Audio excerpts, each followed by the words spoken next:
abrir los micrófonos y quienes quieran participar y arrancar con algún disparador pueda.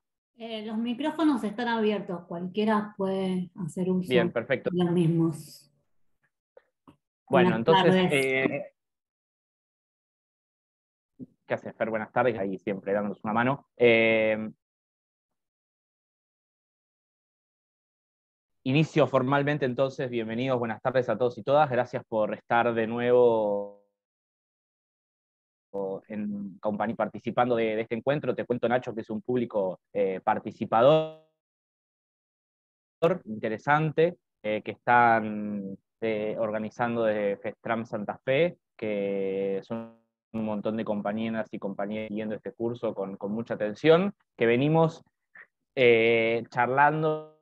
Esto te lo cuento más a Nacho, a decirlo varias veces, pero para que veas un poco la dinámica. Dijimos que si le tenemos que poner un nombre coloquial a esto, que no nos la cuenten, para un poco acercar el conocimiento que está tan disputado en ciertos lugares a una cuestión un poco más ocupada de los tíos, de nuestras preguntas sobre la coyuntura, de nuestras preguntas sobre el peronismo. Así que esa es la idea. Ya 3 encuentros, este es el último de China. Tenemos hoy con nosotros el doctor Ignacio Villagrán, que es quien dirige el Centro de Estudios Argentina-China de la UBA. Él estudió en China, México, estudió en Estados Unidos. Además es jefe de la cátedra de problemas nacionales que se da en la carrera de Ciencias Políticas de la UBA. También da clase en General Sarmiento. Me estoy perdiendo algún otro lugar donde des clases seguramente. Es un gran compañero, un gran amigo, así que disfrútenlo porque en mi opinión es una de las personas que más sabe de China, Argentina, lejos. Es muy interesante para pensar términos perspectivas. Viajó a China, hace cooperación con China, tiene convenios con universidades. O sea, hay una articulación interesante entre el contenido y la gestión que podemos aprovechar. Les decía hace un segundo, la idea es proponerles que empieces comentando algunas cosas de cara de las preguntas que quedaron de los últimos encuentros. Micrófonos, desmotearlos ustedes, así que si quieren, quien se anima a romper el hielo de alguna pregunta, ya vamos arrancando con una dinámica así más conversativa. ¿Me podés repetir el apellido? Ignacio Villagrán. Martín, te escucho. Sí, aclarémosles a todos que esta dinámica de charlar un ratito entre nosotros será por unos días y después comenzamos con el tema y con el compañero en el día de hoy, digamos. Vamos entrando en el tema, también inclusive un poco viendo qué le ha ido pareciendo a la compañerada que está de distintos lugares. Por ejemplo, recién estaba viendo que estaba Mayira desde Venezuela, o sea, una serie de compañeras, a ver cómo le ha parecido todo esto de China, porque ha habido muchos comentarios, muchísimos. Hoy una compañera que lo tiro como disparador simplemente, pero hago el comentario porque también estas cosas van. Hay una compañera que tiene el problema de que a esta hora no puede nunca participar, que tiene otra actividad ya programada. Entonces recibe el material que mandan y las grabaciones de YouTube de las charlas, y me decía agradecer esto, que lo que a ella le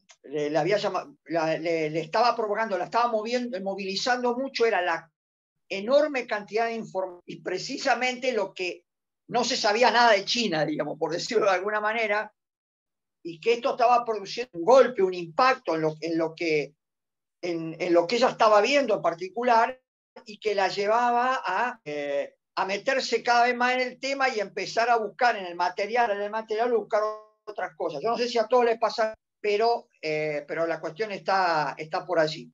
Hay alguna gente que dice que está teniendo algunos problemas con el audio. Chequemos, pero yo te escuchaba bien. Nada más que eso, Martín, perdón. Ok, no, es un lujo que participes y que nos cuentes un poco también cómo la ves desde lo que se arma más activo. Yo a vos te escuché bien, el resto me escucha bien a mí, el audio. ¿Sí? Perfecto, acá se Bueno, escucha perfecto. ¿y quién se anima a ¿Puedo romper el hielo? participar? Yo rompo el Si hielo. ¿Puedo? yo lo que les propongo es lo siguiente. Vamos por orden. Levantamos la mano, supongo que saben levantar la mano, abre el micrófono uno solo o una sola persona, la cierra después, ruido, y yo voy moderando así que estamos ordenados. ¿Les parece bien? Bien. Carlos, vos tenías primero la mano levantada, si querés arrancar. No, sí, Era perdón. otro Carlos. Otro Carlos. Adelante. Un tocayo. Bueno, yo había dejado la pregunta escrita, pero la reitero. Estuvimos hablando en clases pasadas de la estrategia a largo plazo que tiene China y habíamos llegado a la conclusión que no teníamos ninguna estrategia a largo plazo. Entonces la pregunta está relacionada a ver qué podrían ustedes, conociendo el escenario nacional, conociendo los actores locales, como estrategia para comenzar a diagramar un plan de desarrollo a largo plazo. Y me uno también a una pregunta en el chat, que es conocer las intenciones imperiales de China, ver dónde estamos en relación a eso. Muchas gracias. Muchas gracias, Carlos. Si podés, eso. María Eugenia, si les parece, juntamos un par de preguntas y después respondemos todas juntas. No, yo como pregunta o comentario. reitero lo que dijo el compañero, sí, pero China siempre estrategias de salvaguarda, como le digo yo, y hoy por hoy es una potencia más importante que tenemos, ¿no es cierto? Tiene planes estratégicos desde muchísimos años. Ahora con respecto, perdón si alguna cosa que no es correcta, espero que se me corrija, con respecto de la carne de cerdo, todo lo que es porcino, cómo se está incurriendo en nuestro mercado, cómo se está manejando, cómo está, ahí no encuentro la palabra exacta, a ver si me ayudás, cómo nos estamos aglomerando a ello, digamos. Igual puede llegar a tener pregunta de Carlos respecto a ciertas pretencialidades imperialistas, si se quiere o no, que es una discusión a pensar desde el perfil de lo comercial, así que se entiende. Muchas gracias, María Eugenia. Sergio. Sí, lo que agregaría, bueno, Fliga puso muy bien y comparto lo de Carlos. Me gustaría la de imperio que tiene China en contraposición a la de Occidente, y yo agregaría, que es lo que puse acá, cómo actuaría Estados Unidos desde el pensamiento Monroe, ¿no? Desde Monroe. Perfecto, muchísimas gracias, Sergio, de la doctrina Monroe. ¿Valeria? ¿Queda para hablar? Sí, por supuesto.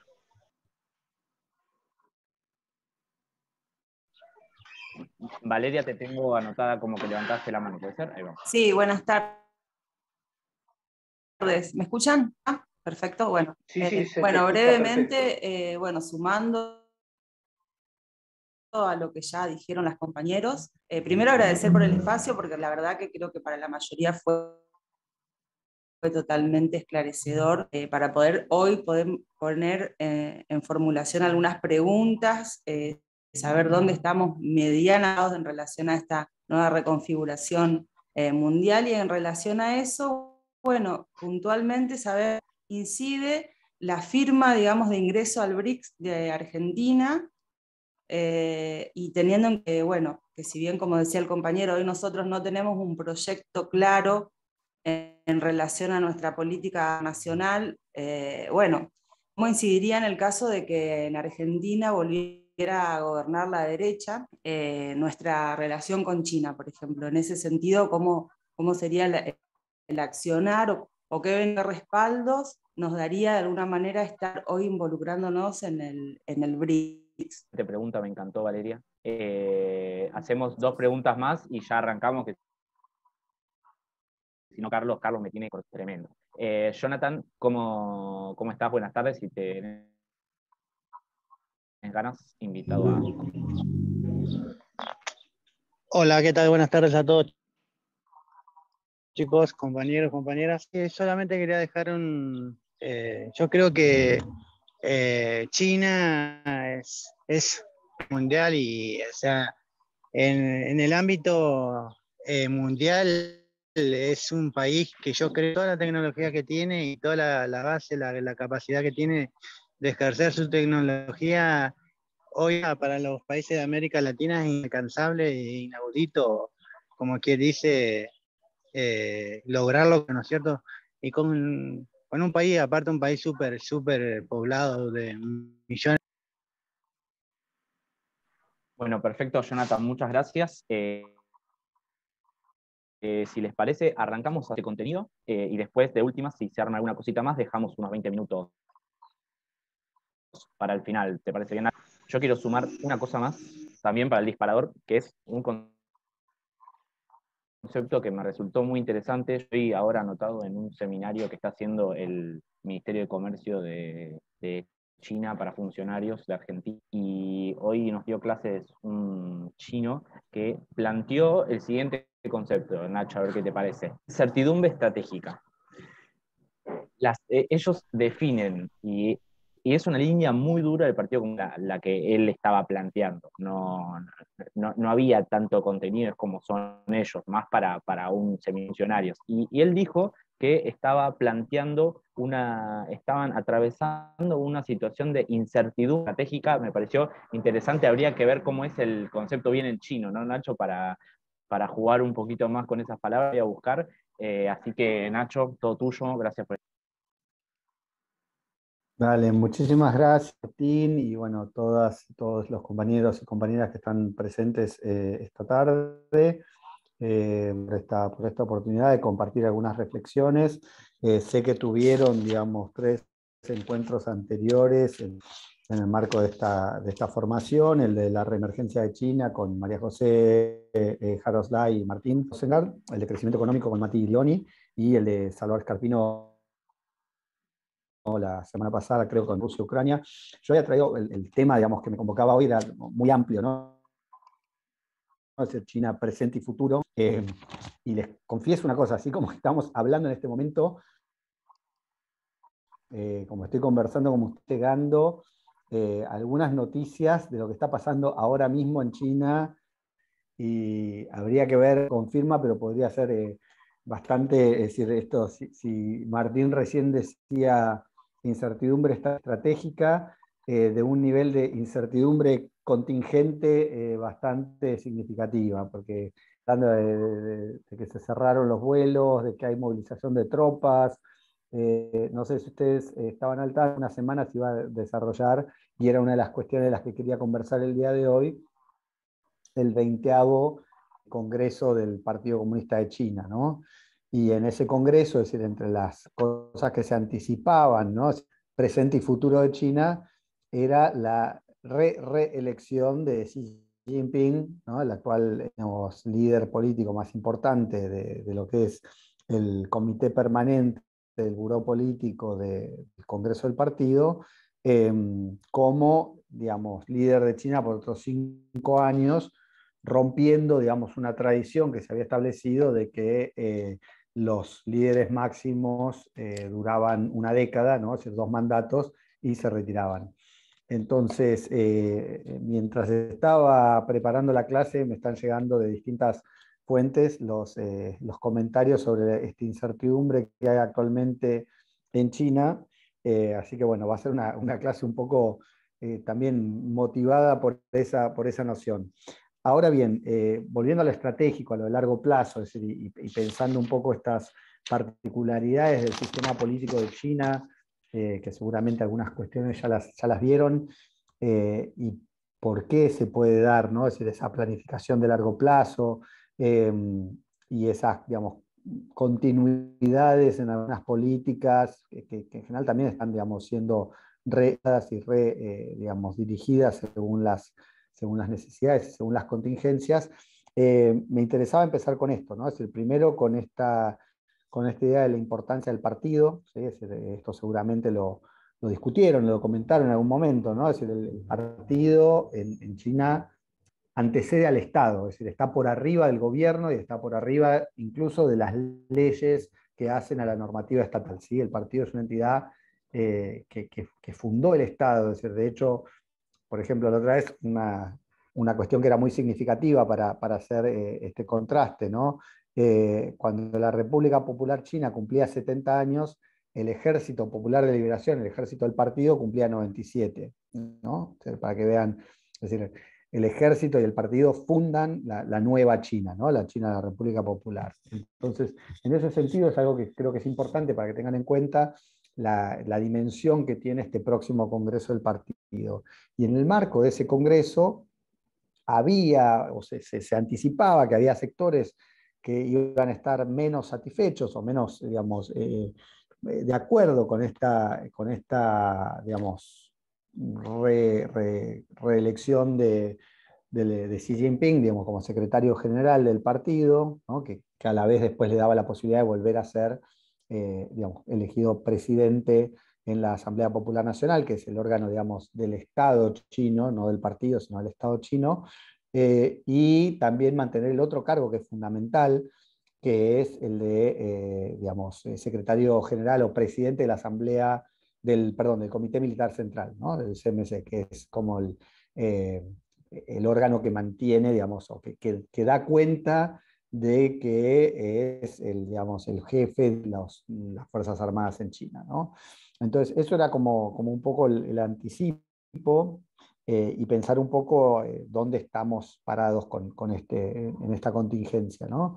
Ahora, yendo un poco retomando las preguntas, ¿no? Es decir, eso nada más era una de las partes de lo que venía a conversarles hoy. La cuestión de la estrategia a largo plazo, ¿no? Es decir, ¿y por qué China o cómo es que China tiene esta estrategia a largo plazo y qué le falta a Argentina o qué tendría que hacer Argentina para tener una estrategia similar, ¿no? Es decir, para pensar los problemas a largo plazo, y eso de alguna manera también se vincula con la pregunta que hizo Valeria sobre qué pasaría, digamos, ante un eventual cambio en la línea de gobierno de parte de Argentina, ¿no? Es decir, en algunas cuestiones que hacen a la política exterior. Y también un poco que quizás María Eugenia no lo expresó de esa manera, pero digamos, lo que tiene que ver con, cuando mencionaba, ¿no? la cuestión de la producción de carne porcina y todo lo que fue el tema de la carne porcina, con el rol de Argentina en las cadenas globales de valor, ¿no? Que eso también se vincula un poco con la preocupación de Jonathan sobre qué tan inalcanzable es, digamos, China en la producción tecnológica, ¿no? Es decir, tratando de integrar esos ejes que estuve tomando nota. Es cierto, digamos, que China, es decir, a partir de la estrategia de los planes quinquenales, digamos, que es algo que tuvo, digamos, implementado con gran éxito, sobre todo desde lo que es el periodo, digamos, de lo que es la reforma de apertura, ¿no? En los últimos 45 años más o menos, han logrado, digamos, mantener un control desde el Estado de la economía, liberalizando, ¿no? Es decir, algunas políticas que tenían que ver con las empresas estatales, es decir, las empresas mayormente con capital estatal y con control estatal, y otras, digamos, difundiendo un poco o abriendo un poco la posibilidad de que los sectores privados se desarrollen, ¿no? Es decir, sobre todo en los 80s con lo que es la inversión extranjera directa, digamos, China se convierte en el primer receptor finales de los 80s y durante toda la década de los 90s de inversión extranjera directa, ¿no? Entonces, ahí, evidentemente, digamos, el atractivo que tiene China, que era, bueno, generemos, digamos, aprovechar, ¿no? Por un lado, el bajo costo de la mano de obra, ¿sí? En un primer momento para producción de bienes de escaso valor agregado, de escasa tecnificación, y luego sí para, digamos, ya de los 90 a 2000, digamos, dar ese salto cualitativo que le permite, por un lado, participar desde China, ¿no? O sea, con producción de bienes de consumo de digamos, una mayor calidad tecnológica, y por otro lado, sobre todo en 2000, 2010, el salto cualitativo que generar, digamos, desde lo que habían sido el aprendizaje, ¿no? Es decir, en empresas internacionales se hacen las empresas chinas como incubadoras con apoyo local, ¿no? Entonces uno decía, por ejemplo, tenías la fábrica, no sé, de cajas de cambio para Ford, ¿no? Es decir, en Shanghai.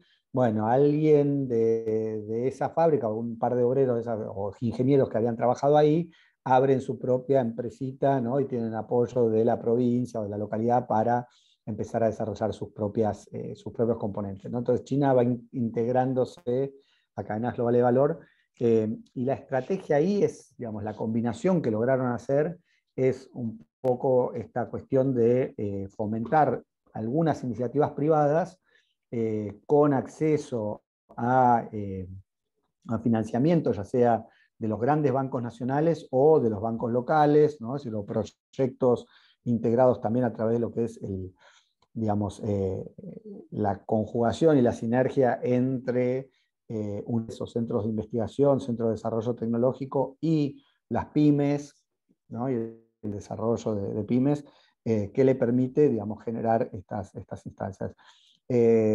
Evidentemente, digamos, desde 2010 para acá es cuando China se hace realmente una potencia tecnológica, ¿no? Es decir, 2010 es el periodo de transición, y en esta última década es cuando vemos que realmente China ya compite en mercados globales de tecnología, con productos propios, con diseño propio, ¿no? Será a nivel global.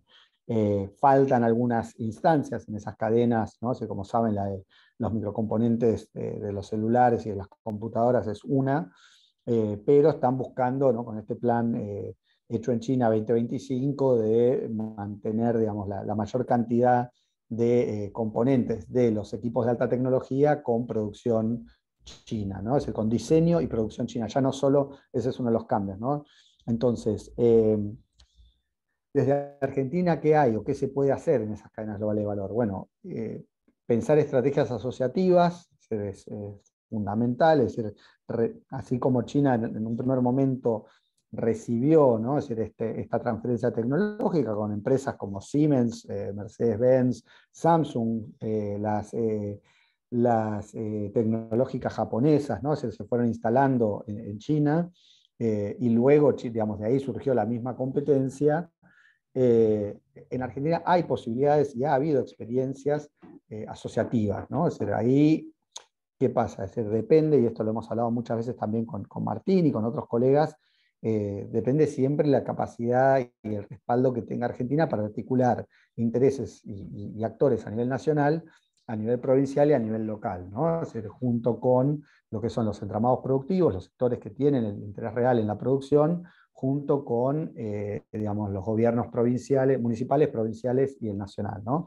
Y ahí viene un poco mi reflexión sobre lo que fue el tema de la producción de carne porcina, es lo que fue el proyecto ¿no? Es de las granjas porcinas en Argentina con capitales chinos, ¿no? Es que también fue muy complejo, por un lado porque fue casi simultáneo con la pandemia, ¿no?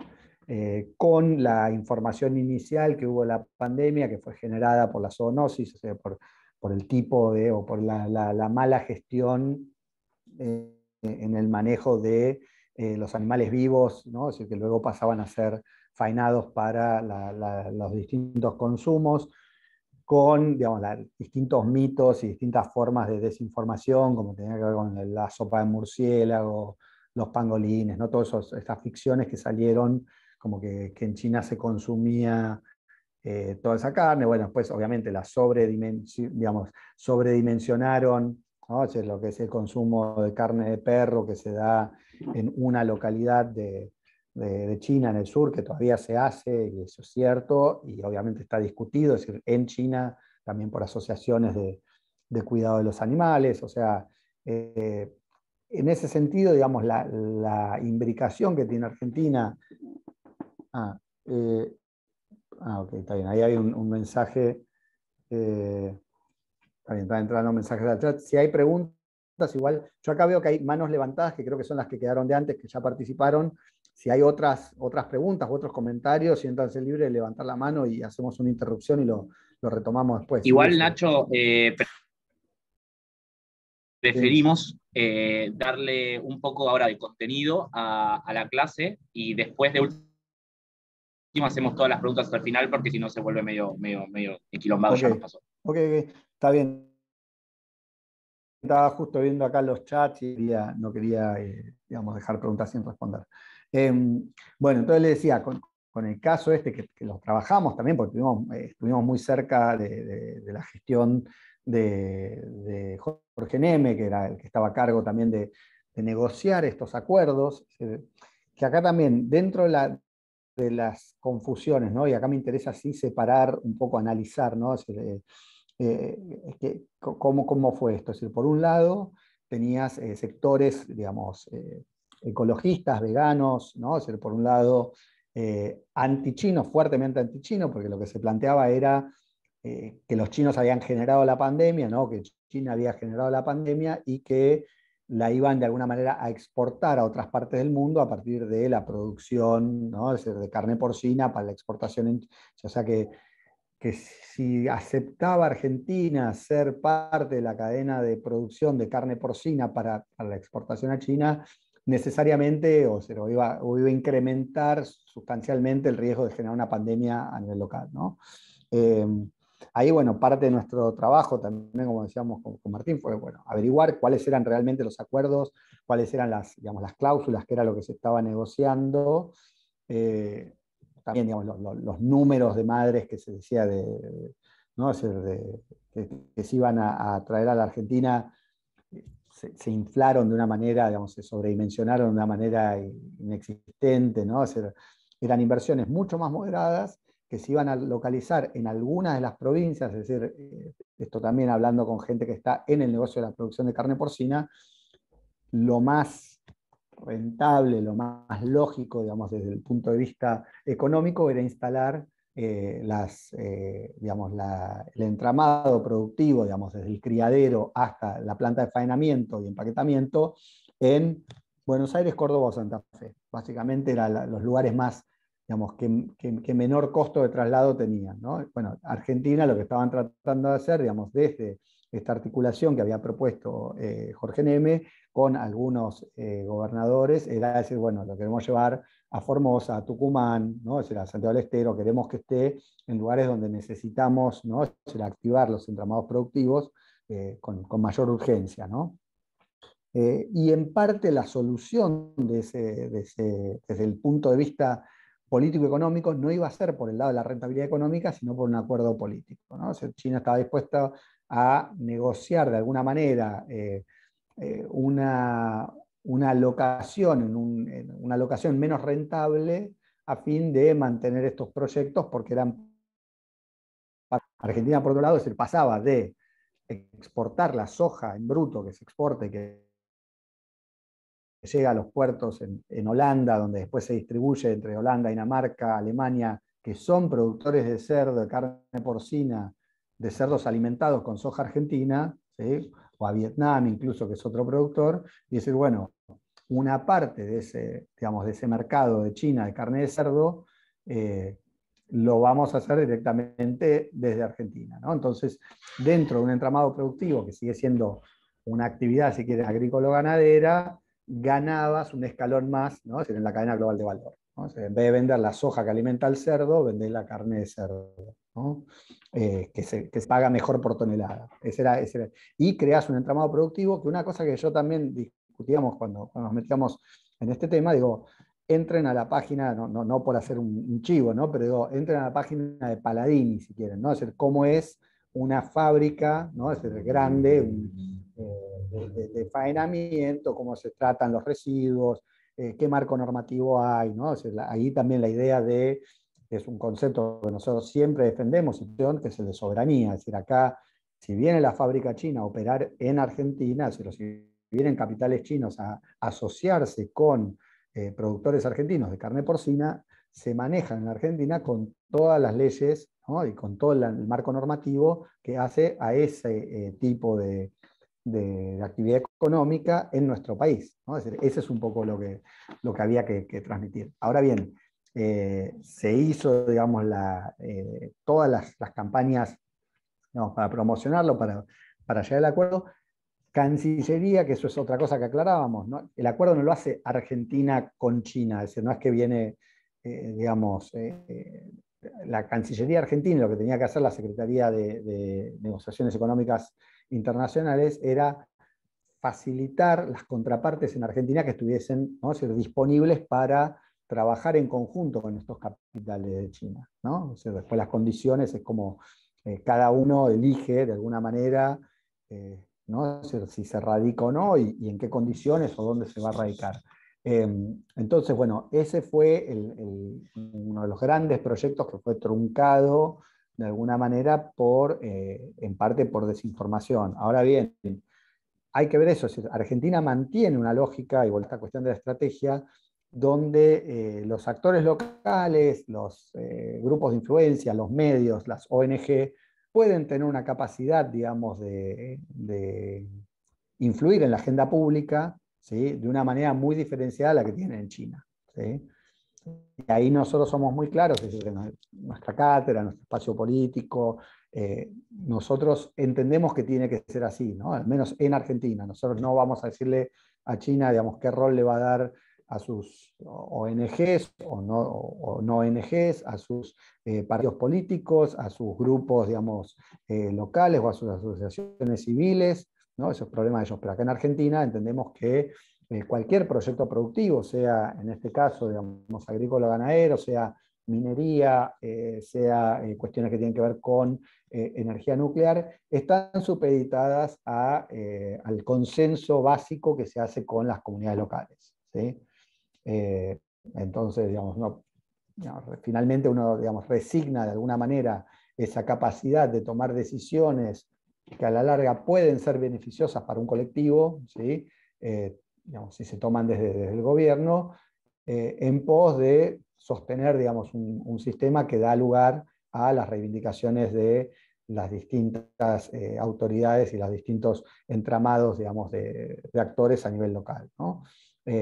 Y eso, por ejemplo, es muy claro, es decir, las distintas instancias que hay aquí para llevar adelante proyectos, como puede ser también, estoy pensando en las represas, ¿no? Es decir, las represas en el sur, las distintas instancias que tuvieron que llevarse adelante, cuando se frenaron, por qué se frenaron y demás. Ahora bien, esto me lleva también al otro comentario que había hecho Valeria, o la pregunta que formuló Valeria sobre qué pasaría, ¿no? Es decir, qué podemos esperar si hay un eventual, digamos, péndulo político, ¿no? Si pasamos de, ¿no?, lo que fue el periodo de Cristina Fernández de Kirchner a la gestión de Macri, ahora Alberto Fernández Cristina, y si vuelve algún tipo de figura o de coalición dentro de lo que llamaríamos una centro derecha más liberal, más, digamos, culturalmente con afinidades, ¿no?, o con pretensiones de afinidad con el mundo anglo-europeo, ¿no? Es decir, ¿qué puede pasar? Nosotros lo que vimos, digamos, durante el gobierno, la gestión de Mauricio Macri y su equipo, digamos, en lo que respecta a China, la relación con China, fue que si bien discursivamente hubo un primer intento de separarse, de marcar una especie de afinidad o de línea, digamos, hacia el mundo libre o el mundo de las democracias plenas o el mundo, ¿no?, ¿cómo se llama?, de los valores occidentales, ¿no?, otra cosa que se decía mucho. Finalmente, China mantuvo la misma presencia que la que había mantenido en los periodos anteriores. Es decir, finalmente China se impone, como esto lo hemos mencionado varias veces, es decir, se termina imponiendo como política de Estado para la Argentina, porque tampoco hay tantas otras opciones, ¿no? Es decir, Argentina está en una situación de incertidumbre cíclica, no sé si estratégica, pero sí cíclica, ¿no? Es decir, como ciclos de gran, digamos, inestabilidad, sobre todo financiera, y China se presentaba como un gran respaldo, ¿no? Es decir, dentro de una asociación estratégica integral, que es la que se firmó en 2014, ¿no? O sea, China tuvo la capacidad digamos, de respetar y esperar a ver qué pasaba con este nuevo gobierno, ¿no?, en 2015. No sé si se acuerdan que empezó, digamos, la primera acción diplomática más o menos que tuvieron que sentarse fue por el hundimiento de un pesquero chino en aguas argentinas, que no puede estar, digamos, en acuerdo o en desacuerdo con que los barcos chinos y de otras nacionalidades estén, ¿no?, intrusando la milla 200 con esa excusa de la milla 201, pero lo cierto es que el que hubiese sido, digamos, el barco chino el que termina siendo hundido, embestido por uno de los buques de prefectura, generó un conflicto diplomático que se mantuvo en una escala muy, muy limitada, ¿no? Es decir, no escaló, no tuvo mayores repercusiones, se encuadró todo. Si llega a volver a pasar, Valeria, para ponerlo en discusión, porque no sé, digamos, acá no estoy hablando digamos, si bien la charla que me propuso Martín era presente y futuro, es decir, el futuro es muy incierto. De hecho, por lo que les comentaba al comienzo de la clase, el presente pareciera que también. Ahora me tengo que meter después a ver cómo siguió esto. Digamos, la lección histórica creo que tuvo que haber recibido de alguna manera lo que fue este entramado Cambiemos, PRO, digamos, es que China es un actor real en la Argentina y con un peso específico digamos, que es inevitable, ¿no? Es decir, esto no quiere decir, y esto también lo planteamos desde las políticas de relacionamiento externo del país, no quiere decir una alineación automática con China, es decir, no tenemos ningún interés en defender intereses de China, ni acá, ni en Latinoamérica. Es decir, los intereses de China son intereses de China cuando coinciden y cuando están de alguna manera integrados a posibilidades de desarrollo en nuestro país, es cuando, o de nuestros países a nivel regional, es cuando nos interesa, ¿no?, es decir, sentarnos a discutir, ¿no?, es decir, como decía antes, con todo el entramado de actores involucrados. Sí es cierto, y acá quiero retomar esto que decían al principio, las intenciones imperiales, o si existen tales intenciones imperiales, y ese es un gran debate, ¿no?, en cuanto a, digamos, qué puede hacer China para transformar su forma de vinculación con países que son principalmente exportadores de materias primas, ¿no? O sea, como nuestro país tiene digamos, una canasta exportable que se caracteriza, digamos, históricamente por tener como oferta exportable bienes agrícolas ganaderos y materias primas, ¿no?, ya sean minerales, hidrocarburos. Hubo un debate, también esto lo menciono porque a comienzos de los 2000, digamos, mediados del 2008, por ahí, cuando empieza a revertirse la balanza comercial entre Argentina y China, se habló mucho, y estos son colegas y amigos míos que hablaban de la reprimarización, ¿no? Es decir, como que China venía a generar un esquema donde Argentina tenía una oferta exportable que se basaba principalmente en productos primarios. Y si uno hace la lectura, digamos, de qué había exportado Argentina, es decir, Argentina tiene un vínculo, digamos, de comercial fuerte con China recién a partir de los 2000, 2002, 2004, ¿no? Eso empieza, China como que empieza a hacerse más importante en la compra de productos de Argentina, ¿no? Si uno ve antes de China, es decir, otros países, es decir, la oferta exportable de Argentina era más o menos la misma, ¿no? Es decir, Argentina, es decir, más allá de tener estos principales socios comerciales, es muy diversificada. Si uno entra a lo que son los cuadros del INDEC, va a ver que los destinos, es decir, la exportación de Argentina por destinos es muy variada. Es decir, China, que es el segundo socio comercial, no llega al 20%, ¿no? Es decir, Brasil tiene un poquito más, Estados Unidos otro tanto, es decir, ahora India creció muchísimo como destino de exportación. O sea, si bien es uno de los mercados más importantes para la exportación agrícola de Argentina, no es que la presencia de China cambió una matriz productiva a una matriz de exportaciones, ¿sí? Entonces, en ese sentido, es decir, hay hoy en día interés en China para ser percibidos, sobre todo por países como la Argentina o países de rango medio, como un mercado que no solo importa, digamos, materias primas, sino que primero abre, digamos, su mercado a productos con valor agregado, ¿no? Podemos pensar, por ejemplo, en entramados agrícolas. No es lo mismo vender uva a granel que vender el vino, y no es lo mismo vender un vino que sale $6 la botella que vender un vino que sale $80 la botella, ¿no? Es decir, si uno piensa en vinos de Mendoza, de Salta, de San Juan, que pueden tener, digamos, una producción vitivinícola de altísimo nivel, ¿no? Es decir, y esto lo hemos hablado también con productores en Salta, pasar de vender, no sé, 5 millones de botellas a producir 50.000 botellas, pero con un valor, digamos, de mercado altísimo, ¿no? Es decir, vinos que se consumen en mercados de elite, ¿no? Y acá también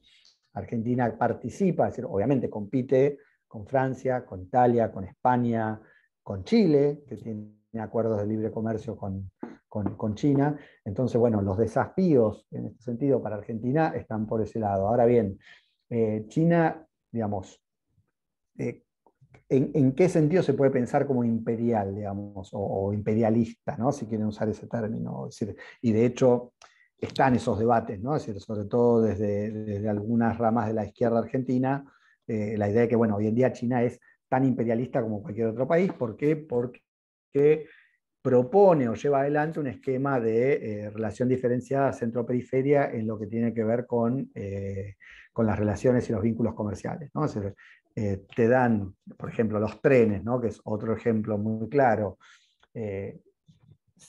La estructura, sino la renovación de vías férreas y los proyectos que se hicieron con empresas chinas y con financiamiento, con empresas chinas y con financiamiento de China, si bien era algo que era muy necesario para la Argentina reactivar, ¿no? Eso, y sobre todo para las economías locales, reactivar la posibilidad de transportar su producción a través de una vía férrea que es más económica que cantidad de camiones, se hicieron acuerdos donde, por ejemplo, hasta los durmientes de cemento se traían importados, cual, no sé si estarán de acuerdo conmigo, pero es un despropósito. Es decir, Argentina, digamos, no cabe duda que tiene la posibilidad de participar, digamos, de ese entramado, empresas argentinas con parte de esa producción, ¿no? A ver, acá llegó, perdón, un comentario, ¿no? O sea, Carlos, creo que es, o una C. La realidad de la oferta exportable primarizada que tiene actualmente nuestro país, pero no podemos pensar desde ahí. De tecnología china, pero sí.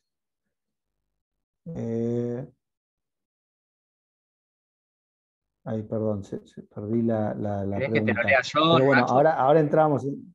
No, ahí está. Es decir, el problema es, por un lado, si somos exportadores primarios, lo somos todos, no solamente los 4 de los pools agroexportables, lo cual no sucede. Por otro lado, estamos participando gente que agregamos valor tecnológico. Claro, sí, desde ya. Es decir, a ver, a lo que voy yo con la exportación, digamos, desde Argentina, es que si bien hay, digamos, no estoy diciendo que no hay exportación de tecnología, Argentina es de los pocos países que participan en mercados, digamos, biotecnológicos, ¿no? Es decir, medicamentos, proyectos que tienen que ver con tecnología genética, es decir, clonación de animales o desarrollo de tecnologías para mejora de razas animales, de razas, digamos, de cultivos, tecnologías para los, digamos, ¿cómo se llama esto? Tecnología nuclear, ¿no? Tecnología satelital. Argentina participa de todo eso, o sea, no estoy diciendo que no haya. Por ejemplo, hoy en día, con toda la cuestión del litio, se está discutiendo en qué medida las provincias productoras de litio pueden, digamos, participar, ¿no? Es decir, de la producción de baterías o de algunos componentes que hacen a las baterías, ¿sí? Desde ya que, digamos, no estamos proponiendo una tesis, digamos, liberal, justamente lo contrario, ¿no? Es decir, pero sí es cierto que no fue, digamos, China la que generó que Argentina sea principalmente un país agroexportador, ¿no? Es decir, no es y ahí también el otro debate y las otras, igual después me gustaría retomar esto y me interesa también lo de agregar valor tecnológico, ¿no? La cuestión de cómo piensa China la integración de América Latina digamos, en sus exportaciones hacia China, ¿no? Es el que es un poco, digamos, el modelo, si quieren, de generación de infraestructura de transporte para que la producción sea llevada con un costo menor hacia los mercados, digamos, principalmente de China, pero también en otras partes de Asia, ¿no? China es un gigante económico global, también es un mercado de consumo enorme, es decir, porque tiene la población más numerosa, es decir, junto con la de India del planeta, ¿no? Es decir, entre China e India tienen 1/3 de la población mundial. Y China quiere ser un jugador no solo, digamos, digamos, en el consumo, sino también en la distribución en Asia, ¿no? Entonces, gran parte de la estructura de la infraestructura de puertos y de redes ferroviarias tiene que ver con, en el caso de Argentina, en el caso de Brasil también, de que haya vías de transporte hacia el Pacífico, ¿no? O sea, la idea es integrar, digamos, América Latina que ya tenemos una salida hacia el Atlántico, bueno, darle una salida al Pacífico, ¿no? Y ahí viene ese debate, es decir, hasta dónde, yo lo que decía justamente es eso, es decir, dónde los intereses nacionales se defienden desde una política y una estrategia de articulación interna, es decir, nunca se puede, esto que digo, desde el caso más básico, que es decir, bueno, durmientes de cemento, es decir, como no cabe, ¿no? Es decir, regalar en una negociación algo tan sencillo, es decir, bueno, sí, trae un container durmiente de cemento para poner en las vías férreas, ¿no? Entonces, ¿qué componentes y qué negociaciones se dan para que, digamos, si China viene a participar, si las empresas chinas y el financiamiento de China llegan a la Argentina, se haga con las condiciones más favorables posibles para nuestro país, ¿sí? Y con esto, es decir, ya lo último, es decir, esta cuestión del imperio, ¿no? Siguiendo con esta idea de lo imperial o del imperialista, la política de China hasta ahora, ¿no? Y eso también es otro debate, nunca ha sido de lo que ellos llaman de hegemonismo, ¿no? Nunca ha sido decir, bueno, nosotros queremos, ¿no? Y alguien mencionaba justamente la doctrina Monroe, o la doctrina Monroe, digamos, de América para los americanos, ¿no? Esta idea de que Estados Unidos controla, ¿no? desde el norte las distintas, digamos, instancias políticas del sur y utiliza herramientas de lo que se llama vinculación temática, ¿no? Es decir, si tu gobierno, ¿no? Si yo considero que tu gobierno no sigue pautas democráticas en sus elecciones, entonces te bloqueo o te inhibo a mis empresas de invertir, ¿no? Es decir, en proyectos, o sanciono a empresas que quieran participar en tus mercados, ¿no? Con lo cual se genera ese daño económico que conocemos. Denme un segundito, voy a prender la luz que me parece está poniéndose un poco oscuro, ¿sí? Un segundito.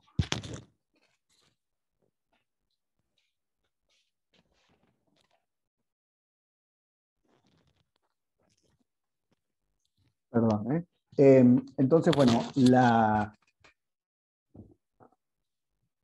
las cuestiones, bueno, volviendo, acá hay otra pregunta sobre el imperialismo, es las cuestiones militares, ¿no? Es decir, hasta dónde China, aun si quisiera, ¿no? Es decir, tiene capacidad de proyección de poder como la que tiene Estados Unidos, ¿no? Esa es una gran diferencia. Es decir, China al día de hoy tiene 3 portaaviones, ¿sí? Tiene una capacidad muy localizada, es decir, China no podría llegar a las costas de Chile con proyección de poder, por darles una idea, ¿no? Mucho menos a la Argentina, con sus portaaviones, ¿no? Es decir, en ese sentido está muy limitado. Nosotros, el pensamiento sobre esta idea de lo hegemónico, ¿no? O sea, el imperialismo viene mucho de las capacidades y cómo las pusieron en práctica Gran Bretaña, Francia, ¿no? Es en un momento de siglo XVIII, siglo XIX, y luego Estados Unidos en el siglo XX, ¿no? En esa transición del siglo XX. Estados Unidos es un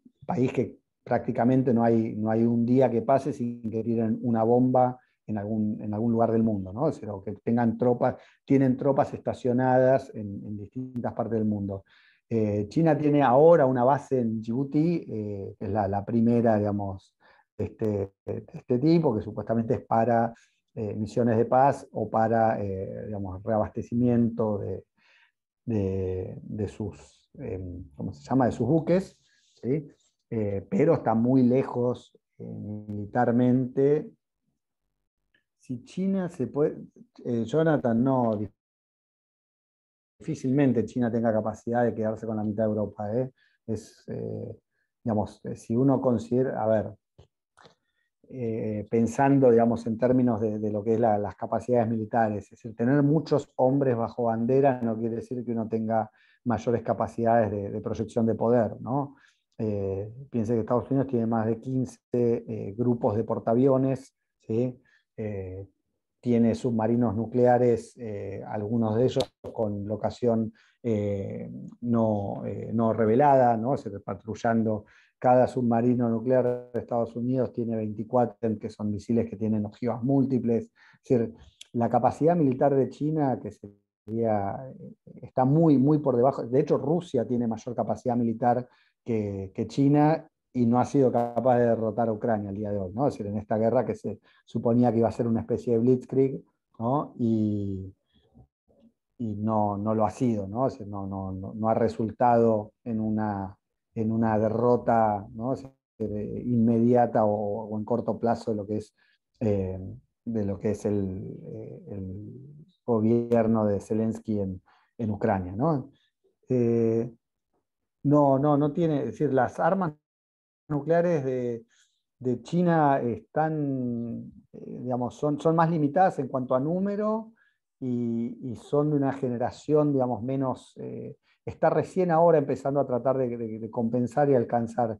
Y de cualquier manera están muy por debajo. Es decir, esto es algo que muchas veces hay que aclarar, ¿no? Es decir, vamos por partes, es decir, volviendo a esta cuestión del imperialismo. Es decir, está la duda de si cualquier potencia que llega, ¿no? Así que esto es también una cuestión de si uno toma una postura más constructivista y culturalista o una postura más estructuralista en relaciones internacionales, ¿no? O sea, la postura culturalista o constructivista te va a decir, no todos los estados que lleguen a un nivel se van a comportar de la misma manera, ¿no? O sea, entonces, en este caso sería por las formas discursivas de China, por las políticas que ha llevado adelante, por la forma de llevar adelante sus relaciones exteriores, el uso que ha tenido de su propia fuerza militar cuando la podría haber utilizado, es muy poco probable que se comporte de la misma manera que se comportó Estados Unidos en los últimos 50 años.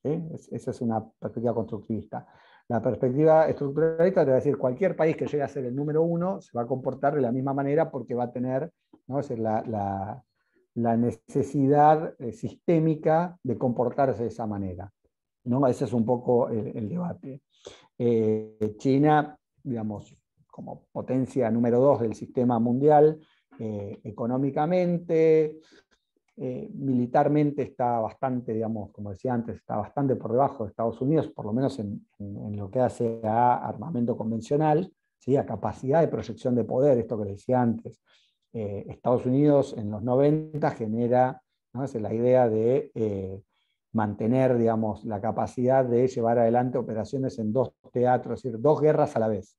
Esa era la política del Pentágono en los 90, es decir, después de lo que fue la Guerra del Golfo, el momento unipolar que llama Christopher Lane, es la idea de que Estados Unidos pasaba a tener, digamos, una digamos, totalidad del control del sistema, las instituciones liberales como parte de esa construcción, ¿no? Se decía, bueno, ahora lo que tenemos que tener es asegurarnos que el ejército de Estados Unidos pueda pelear 2 guerras a la vez en simultáneo, ¿no?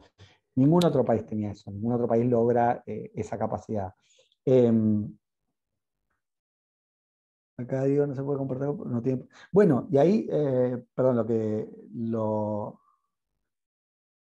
a ver, Jonathan, perdón, voy por partes, ¿no? Las cuestiones que tienen que ver con las estrategias de militarización o de mejorar la capacidad militar de China. China en los 90, ante esta situación, lo que hace China es decir, necesito más y mejores fuerzas armadas, ¿no? Es decir, perdón, menos y mejores, menos número y mayor calidad, ¿no? Entonces empieza a desligar a personal militar de la función militar, algunos se reconvierten en industrias civiles, gran parte, o sea, ingenieros aeronáuticos, pilotos, navegantes, es decir, pasan a sectores civiles, ¿sí?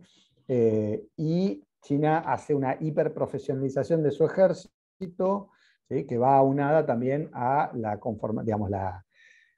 toda una discusión que tenía que ver con con que si el ejército tenía que ser el ejército del Estado chino o tenía que mantenerse como el Ejército Popular de Liberación, que es un ejército del partido, ¿no? Se sostiene que el ejército sigue siendo del partido, es la política, la línea dura hasta el día de hoy, ¿no?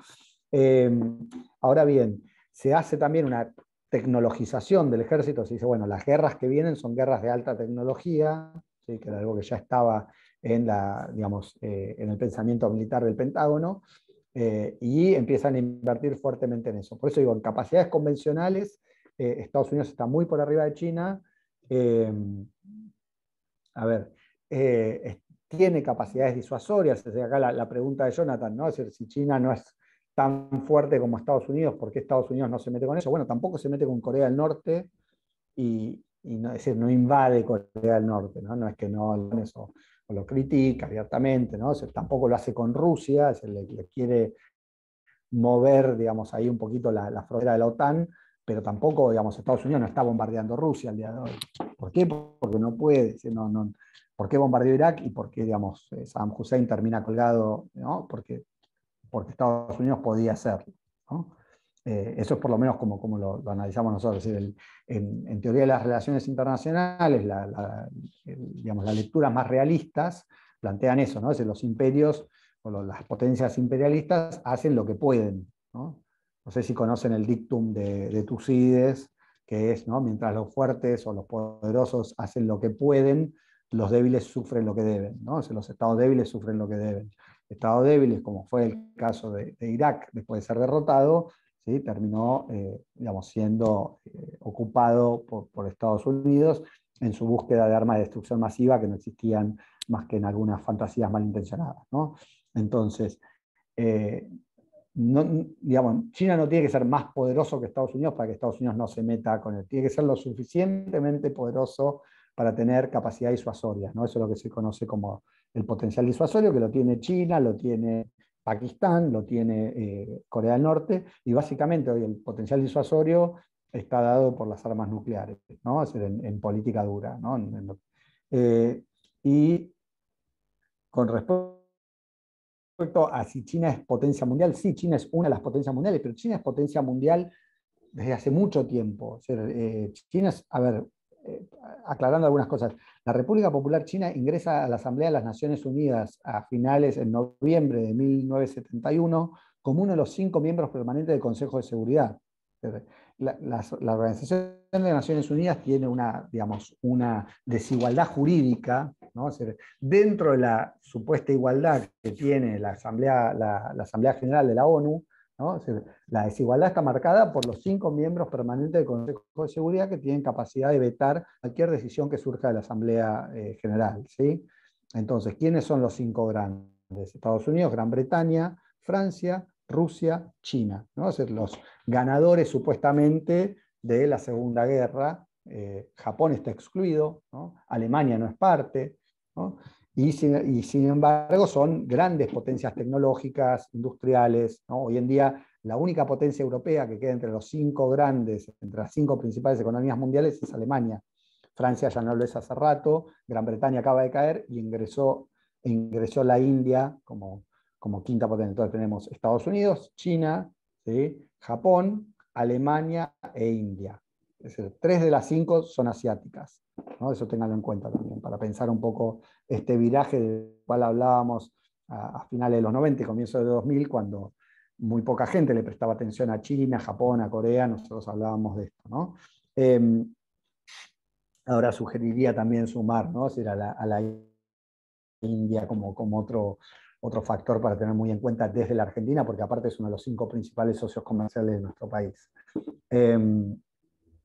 Entonces, para contestar esas preguntas, y para seguir el debate sobre lo que es imperio, lo que es imperialismo, las capacidades de una potencia, por otro lado, se estima que China puede llegar a sobrepasar económicamente a Estados Unidos en la próxima década, ¿sí? En el curso de la próxima década. Ahora bien, una reflexión que nosotros hacemos es,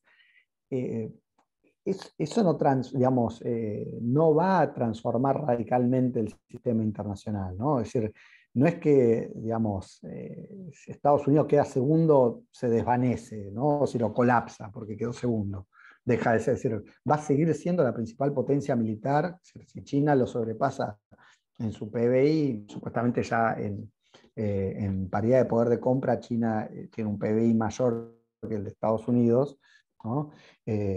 Digo, igual si lo sobrepasa en los próximos 10 años, Estados Unidos va a seguir siendo un actor, digamos, una superpotencia militar, política, económica. Es decir, el orden de posguerra que está hecho el otro día, Sabino Vaca Narvaja, nuestro embajador en China, decía, el orden de posguerra está hecho por y para digamos, la conveniencia de estos grandes poderes del Atlántico Norte, ¿no? Es decir, Estados Unidos, Gran Bretaña, Francia, Alemania. Es decir, las instituciones están hechas a medida de Estados Unidos. Entonces, ¿qué está haciendo China? Sí está generando, y acá vengo también al comentario que hacían sobre los BRICS, sí está buscando generar instancias en su política exterior de creación de alternativas a esas instituciones que ya están dominadas y están controladas por estos otros actores, ¿sí? Pero China, volviendo al punto, China es un actor del sistema, no es un actor antisistema. Es la República Popular China, desde que ingresa, es decir, de que sacan al gobierno de Taiwán de la representación del Estado, ¿no? O sea, de China, y pasa a ser la República Popular, el gobierno en Beijing, el legítimo representante del Estado chino, y ahí vamos a entrar al tema de la política de una sola China, que es una cosa que tenía para comentar antes de las preguntas.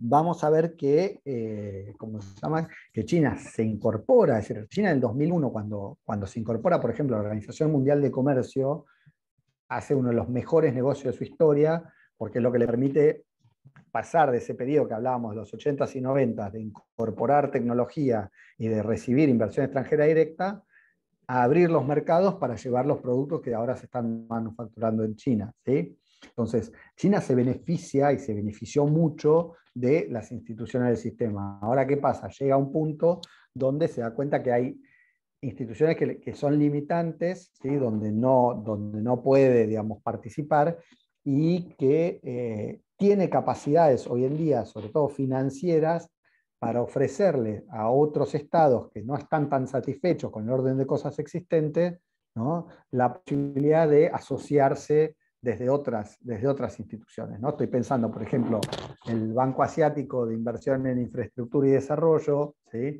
El nuevo banco de los BRICS, perdón, que son estructuras que van a plantear, digamos, salidas o financiamientos para países que están mucho más constreñidos en su acceso a lo que son fondos del Fondo Monetario Internacional o del Banco Mundial, ¿sí? Entonces, ese tipo de estructuras son fundamentales. Acá, perdón, ¿no? Otras dos preguntas, ¿no? De China como sostén estratégico de Putin, esto también yendo a las contingencias. China es uno de los países que se rehúsa a imponer sanciones. De hecho, mantiene el comercio, mantiene la idea, es decir, hace una diplomacia muy fina diciendo, bueno, no apoya la invasión como tal, sí apoya la posibilidad, digamos, digamos, promueve una resolución pacífica del conflicto, pero no va a imponer ningún tipo de sanción a Rusia, digamos, Estado con el cual tiene una asociación estratégica integral desde sus inicios, ¿no? Es decir, desde que era la Unión Soviética. Entonces, en ese sentido, que se fue renovando cada 10 años, se va renovando, cada 20 años. Y hoy en día, digamos, la relación, aparte de la afinidad entre los liderazgos en China y en Rusia son muy claras, ¿no? Entonces, sí, es decir, no va a haber, de alguna manera, no se estima o no se espera que China sancione o participe de ningún tipo de sanción contra Rusia, todo lo contrario, ¿no? Es decir, pero diplomáticamente llaman, ¿no? Es decir, en los distintos foros a una solución pacífica del conflicto, respeto territorial de los estados. Hicieron también algunos comentarios, y ahora me voy a meter en el tema de Taiwán, haciendo la diferencia entre por qué el caso de Rusia en Ucrania no es lo mismo que China y Taiwán. Y una pregunta más que tiene que ver con Vietnam, porque Estados Unidos no pudo ganar la guerra. Desde mi lectura, es decir, hace poco me tocó leer un libro muy interesante que hizo un colega y amigo que se llama Gastón Fiorda, que se llama Vietnam, Genealogía de la Resistencia. Y justamente una de las cosas que se plantean ahí, a ver, las operaciones militares de Estados Unidos, si bien fueron devastadoras, es decir, tuvieron un costo de vidas humanas altísimo, hubo una capacidad de organización, digamos, sobre todo el Partido Socialista de Vietnam, digamos, de mantener esa resistencia, de mantener la idea de que era una guerra de liberación nacional, ¿no? Es decir, digamos, lograron, digamos, sostener el esfuerzo bélico, tuvieron obviamente apoyo de la Unión Soviética, pero sobre todo ese apoyo en material más que nada, pero sobre todo esta enorme capacidad, digamos, del pueblo vietnamita organizado a través del Partido Socialista de Vietnam de mantener la vocación de resistencia y de lucha, ¿no?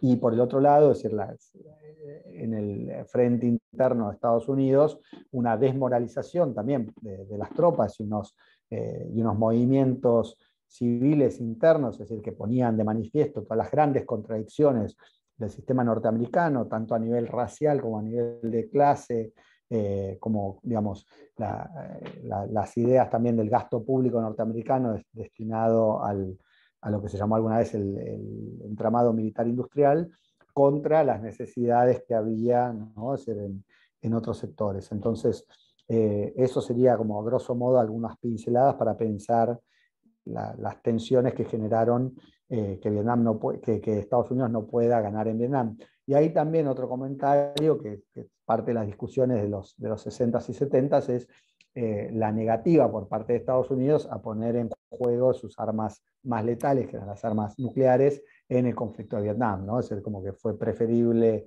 una salida negociada después de que se usaron en Hiroshima y Nagasaki, ¿no? En 1945, ya nunca más se volvieron a usar armas nucleares en un conflicto bélico. Es un registro de que se hayan usado las armas nucleares en el conflicto bélico, ¿no? O sea, pruebas nucleares hubo un montón, pero no se usan en un conflicto bélico. Entonces ahí también es un tema para considerar, ¿no? Y con respecto a los BRICS y las posibilidades de Argentina, justamente hace un par de fines de semana estuvimos en un seminario que se organizó desde Soberanía para dialogar sobre lo que era, bueno, el apoyo de China al ingreso de Argentina a los BRICS y qué posibilidades había. Y ahí volvemos a este comentario, digamos, y una de las cosas que mencionamos y que se mencionaron en ese seminario tenía que ver con la cuestión de la participación, de la mayor participación de Argentina en las cadenas globales de valor, ¿no? Es decir, Brasil, se piensa en Brasil, Rusia no tanto, India, China, es decir, 3 de los 5 principales socios comerciales, el 1 y el 2 están ahí, y el 4 también, ¿no? Es decir, Estados Unidos vendría como número 3, están en el BRICS, ¿no? Entonces, bueno, la gran posibilidad de articular un espacio, digamos, económico, pero sobre todo político, ¿no? Es el que ponga de manifiesto esta apuesta al multilateralismo, ¿no? Es el que ponga de manifiesto el nuevo rol de las economías emergentes. En ese sentido, digamos, la idea o lo auspicioso, lo prometedor de sumarse al BRICS pasa justamente por acceder a estos mercados, ¿no? Y tener una integración mayor. Ahora bien, esa integración, es decir, sabemos que India, China, Brasil también, es decir, son potencias que exportan tecnologías, ¿no?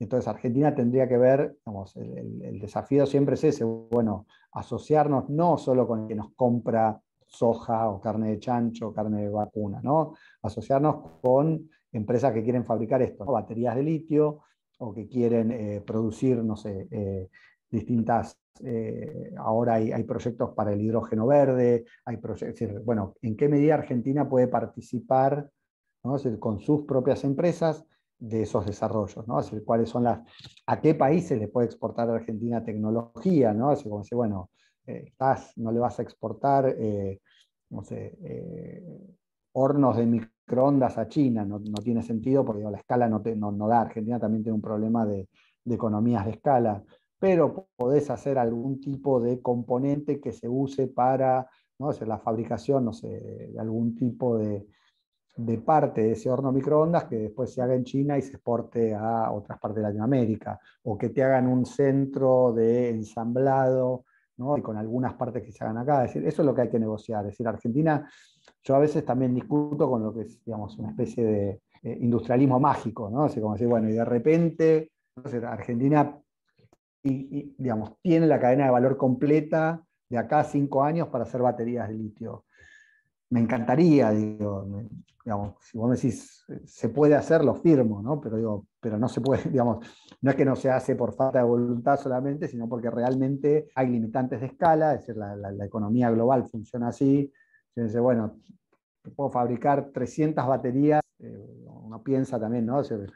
Dice, bueno, el recurso material está en Jujuy y Salta, buenísimo. Ahora, el recurso humano, necesitas 4.000 ingenieros, ¿no? Es decir, en tecnologías de litio y de baterías, ¿cuántos tenés? 40. ¿No? Es decir, es eso, es decir, bueno, va a llevar tiempo, obviamente no estoy de ninguna manera, y ahí respondo a esa pregunta, proponiendo bajar los brazos. Es decir, justamente cuando decimos una estrategia, extender también las temporalidades, ¿no? Es decir, ni China ni Corea lograron, digamos, dar los saltos cualitativos tecnológicos que vemos hoy en día en 2 gobiernos, ¿no?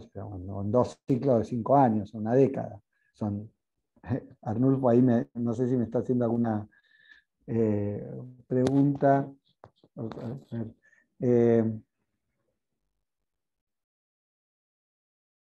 En serio, son alguna clara intensidad. Ese es interesante, lo de las armas, digamos, las que tienen algún tipo de resabio nuclear. Sí, puede ser que haya habido. A lo que voy es que no se utilizaron digamos, las bombas atómicas en la dimensión que se utilizaron en Hiroshima y Nagasaki, ¿no? Que son parte del.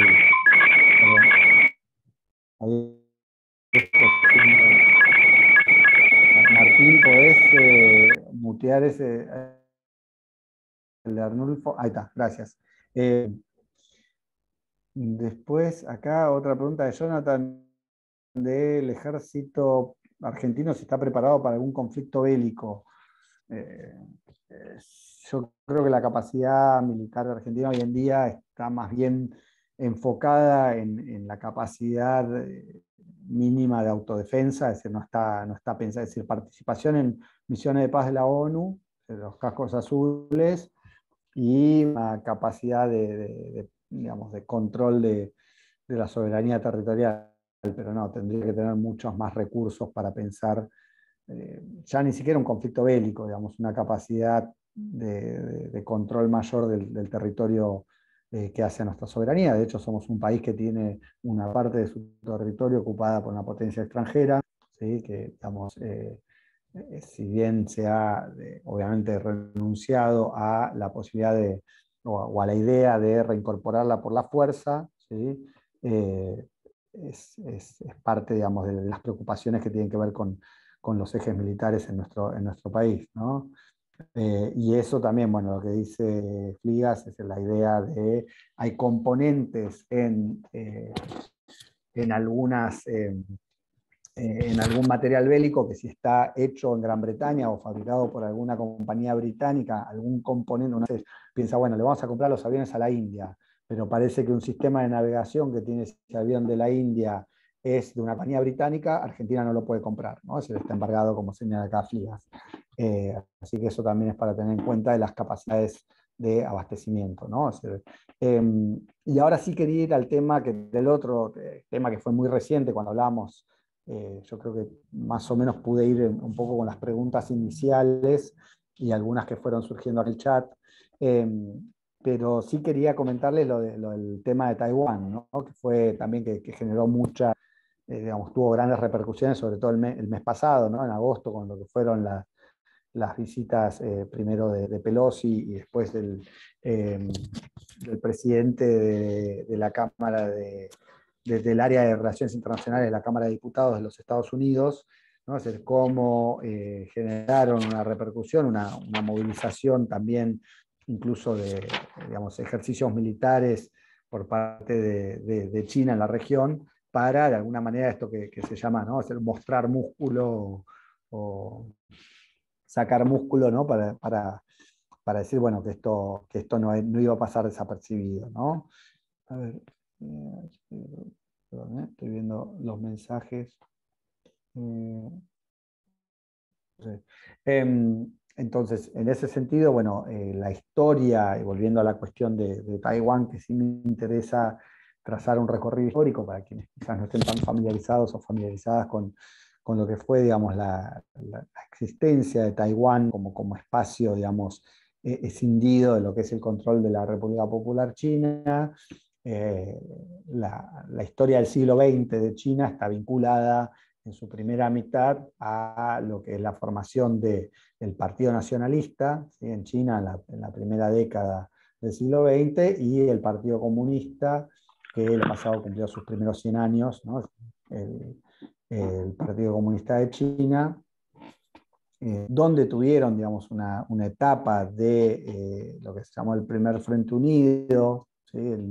Entre el 21 y el 27, 1921-1927, luego digamos, un enfrentamiento muy fuerte y digamos, muy brutal, que termina, entre otras cosas, con lo que se conoce como la Larga Marcha y, digamos, y la creación, digamos, de las bases obrero-campesinas en Shanxi, cerca de la ciudad de Xi'an, por parte de del liderazgo comunista, principalmente, es el liderado por Mao Zedong, ¿sí?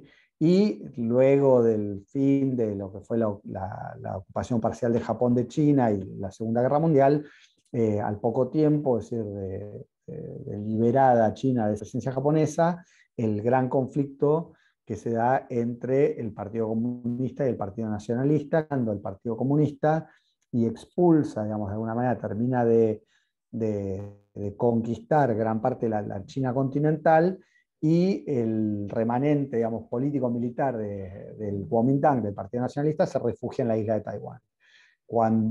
Esto en el 49, ¿no? Es el final del 49.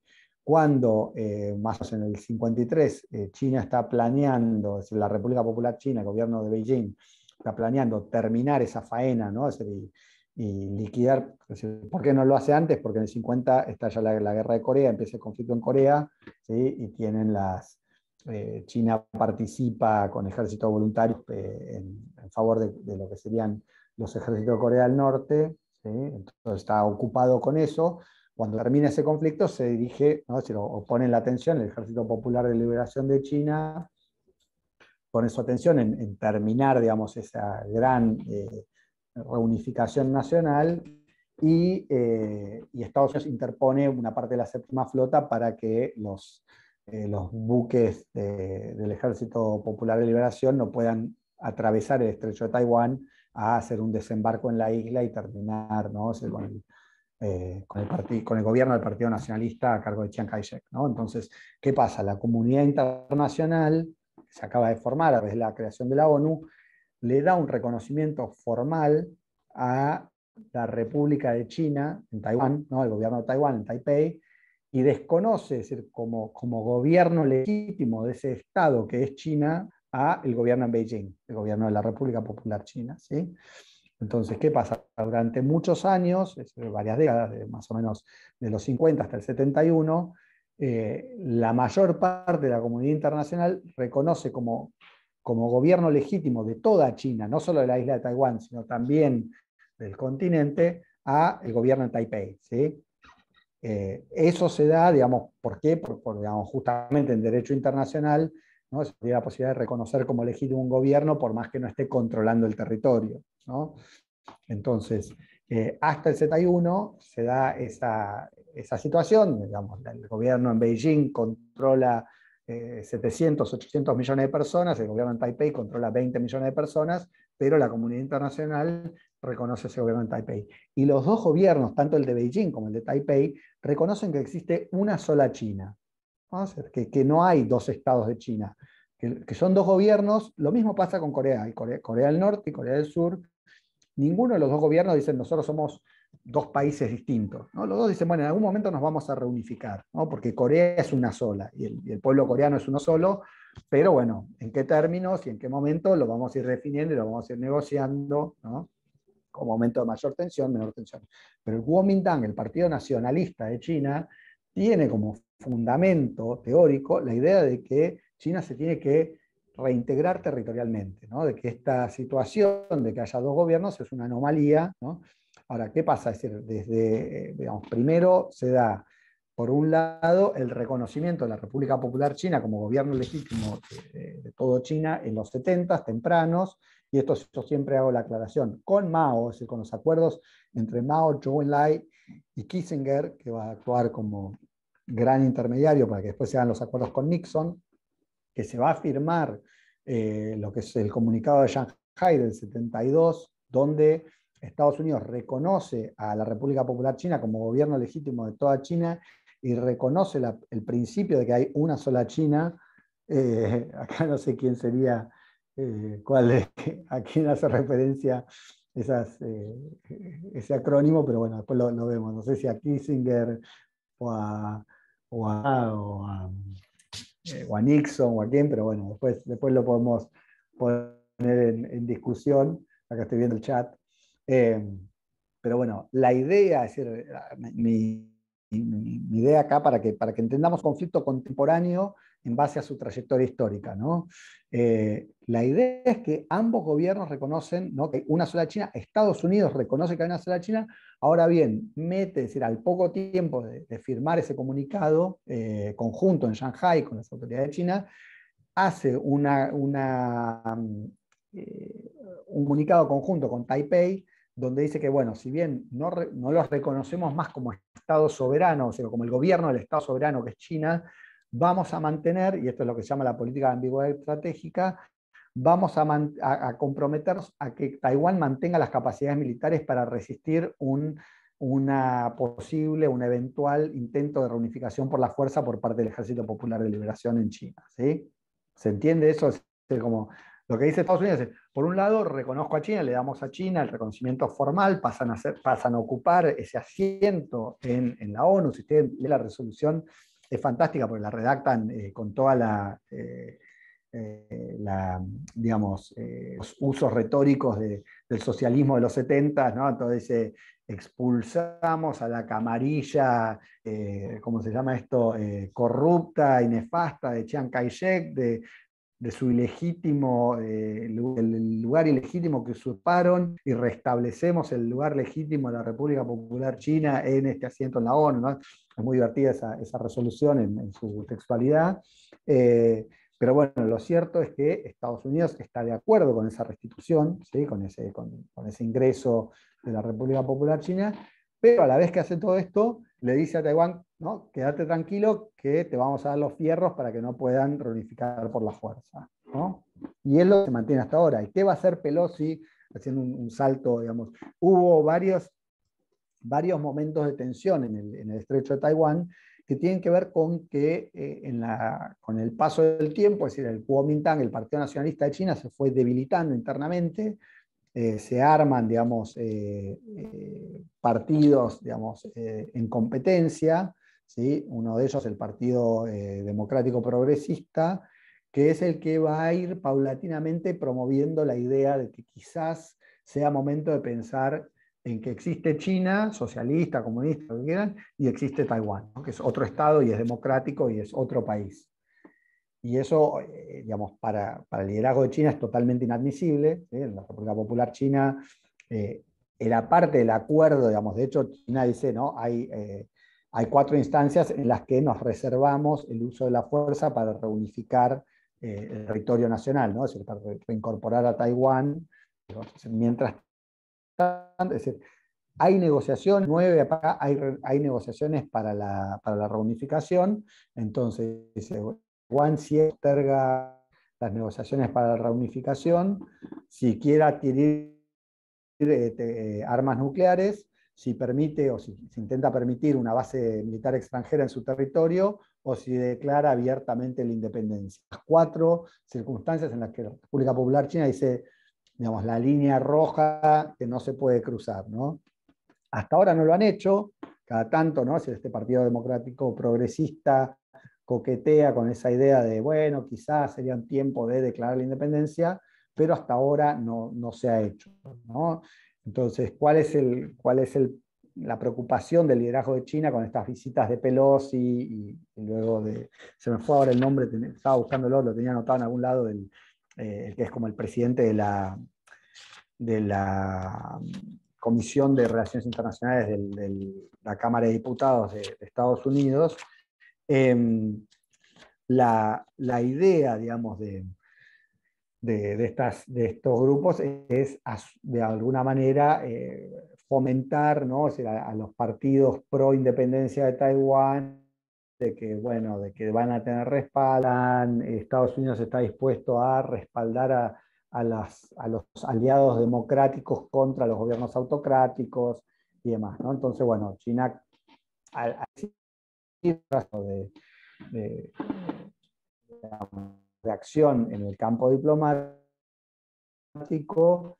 reacciona con movimiento de tropas, con lo que son las amenazas, como diciendo, no, la realidad es que tenemos la capacidad porque todavía no se cruzó esa línea roja, ¿no? Esos 4 puntos que yo les decía. Ahora, no jueguen, ¿no? Esa es un poco la frase de Xi Jinping, que se la transmitió a Biden, era esa, es decir, no jueguen con fuego porque se van a quemar, ¿no?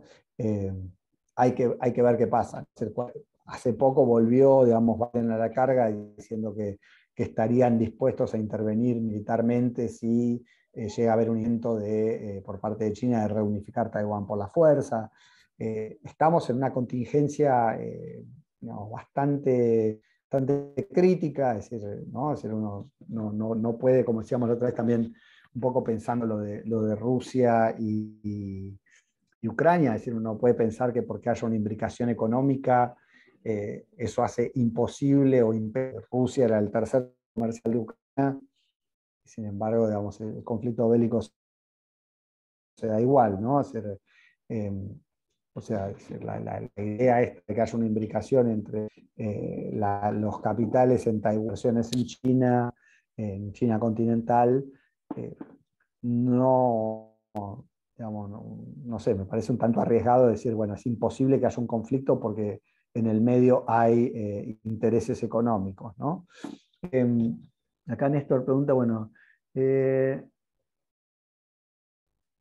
si integrar el BRICS sería reestructurar UNASUR. Sí, habría que pensar un poco qué consecuencias, o cómo, digamos, cómo se plantea, y acá hay otro problema que no lo mencioné, que tiene que ver con nuestros vecinos en el norte inmediato, ¿no? En el norte lejano acá de Estados Unidos, que tiene que ver con cómo se propone Mercosur con su relación con China, que como saben, probablemente lo hayan mencionado, digamos, el único Estado integrante de Mercosur que no reconoce a la República Popular China como gobierno legítimo del Estado de China es Paraguay. Entonces, Paraguay mantiene relaciones diplomáticas plenas con Taiwán, lo reconoce como República de China, ¿sí? Y tiene reconocimiento, digamos, de Taiwán como Estado soberano, ¿no? O sea, de la República de China como Estado soberano. No reconoce el gobierno de China.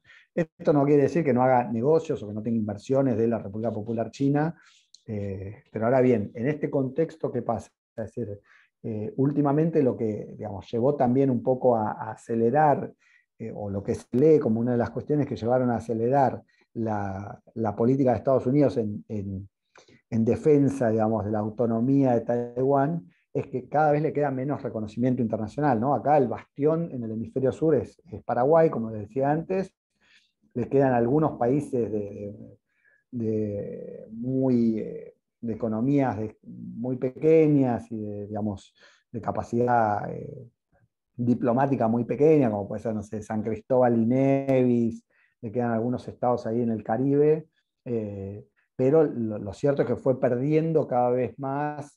Hoy en día creo que son 14 estados a nivel global que reconocen la República de China como Estado soberano, ¿no? y como gobierno legítimo de toda China. Todos los demás, digamos, reconocen a la República Popular China. Entonces, justamente, es decir, en 2018 el gobierno de Donald Trump en Estados Unidos saca lo que se conoce como el Taipei Act, que tiene como interés, digamos, fundamental evitar que quede aislado diplomáticamente Taiwán, ¿no? Es decir, que no pierda más apoyos, ¿no? Y de ser posible incluso que recupere algunos. Nosotros de este lado del mundo lo vemos muy, muy difícil, es decir, la capacidad económica, no solo económica, sino también política de China. Es decir, China logró, la República Popular China logró generar instancias diplomáticas capaces de acompañar ese desarrollo político y económico que ha tenido en los últimos años. Y acá es interesante, quizás a veces también hacemos esta comparación con lo que es la India, ¿no? Es decir, la India como otro gigante emergente, como otro polo, ¿no? de esta... la India no ha generado o no se ha dedicado en los últimos 10, 15 años, que podemos trazar un desarrollo sostenido muy interesante, una capacidad tecnológica también comercialmente con gran parte de los estados del planeta, pero no ha buscado generar, más allá de participar del BRICS, instancias, digamos, que tengan una impronta propia de India en su relacionamiento exterior. No sé si me explico. Es decir, China sí ha llevado adelante, por ejemplo, China hizo la FOCAC, ¿no? Es decir, el foro de los países africanos con China. China participa del foro China-CELAC, ¿no? Es decir, con los estados latinoamericanos y el Caribe. China genera estas instancias, como puede ser, bueno, Argentina adhirió ahora a comienzos de año a la iniciativa de la Franja y la Ruta, ¿no? Es decir, ese tipo de iniciativas que llevan una impronta, ¿no? O sea, propiamente china, en un discurso diplomático donde aparecen cuestiones como el destino compartido de la humanidad, ¿no? Es decir, como que China lleva una delantera y una vocación de hacerse muy visible en foros internacionales que otras potencias emergentes no tienen, ¿no? Entonces, ahí también hay como, digamos, una capacidad de operar desde estas experiencias adquiridas. Desde China la diplomacia china hizo un enorme esfuerzo por las distintas lógicas y los distintos sistemas, tanto en África, en América Latina, ¿no? América Latina y el Caribe, en otros países de Asia, para no ser percibido como una amenaza, es decir, ¿no? Es decir, para dialogar, es decir, la diferencia, esto que yo les marcaba antes, de la vinculación temática. Es decir, China no te deja de ofrecer, no sé, un financiamiento sobre un proyecto de desarrollo si cambiaste de gobierno, ¿no? Es decir, por ejemplo, la Embajada de Estados Unidos sí se pronuncia en favor de coalición política en la selección. De hecho, muchas de las instancias de formación de líderes y demás, invitan o mantienen, digamos, las invitaciones a los distintos representantes del arco político, ¿no? Es decir, eso también lo hemos vivido y lo hemos aprendido, esto que decía Martín, digamos, desde la gestión. Para China, es decir, son los negocios y las distintas instancias. Piensen que Argentina tiene provincias que están gobernadas por distintos, digamos, gobernadores de distinto partido político, y China va a hacer negocio con uno y con otro. Es decir, no es que, digamos, ahí las capacidades son muy interesantes porque es un aprendizaje también para China, ¿no? Entonces ahí, haciendo esos contrastes, me parecía la idea de BRICS y las posibilidades de Argentina en ese espacio, que, como ya les decía antes, me parece que lo que salió un poco en limpio de estas discusiones que se dieron en el seminario BRICS que organizó Soberanía con la Embajada Argentina en China y la Embajada de China acá, tenía que ver con esto, es decir, bueno, hasta dónde se puede acceder a mejores fuentes de financiamiento para desarrollos productivos y para el desarrollo de la infraestructura, ¿no? Es decir, qué implican los préstamos o el financiamiento del sistema financiero de China, con respecto, qué ventajas tiene con respecto a otras formas de financiamiento, ¿no? Considerando que estuviese disponible para Argentina, ¿no? O sea, cuando está disponible, qué implica, ¿no? O sea, tanto a nivel tasa de interés, pero más que eso, o sea, cómo se pagan esos créditos, ¿no? Entonces, bueno, digamos, la idea es esta, es decir, cómo se generan instancias más cooperativas. Argentina aprovecha esta vinculación con China, que no es la única y tampoco es la principal hoy en día. Es decir, Argentina tiene que mantener un equilibrio, digamos, en su política exterior, ¿no? Es decir, para el desarrollo del país, ¿no?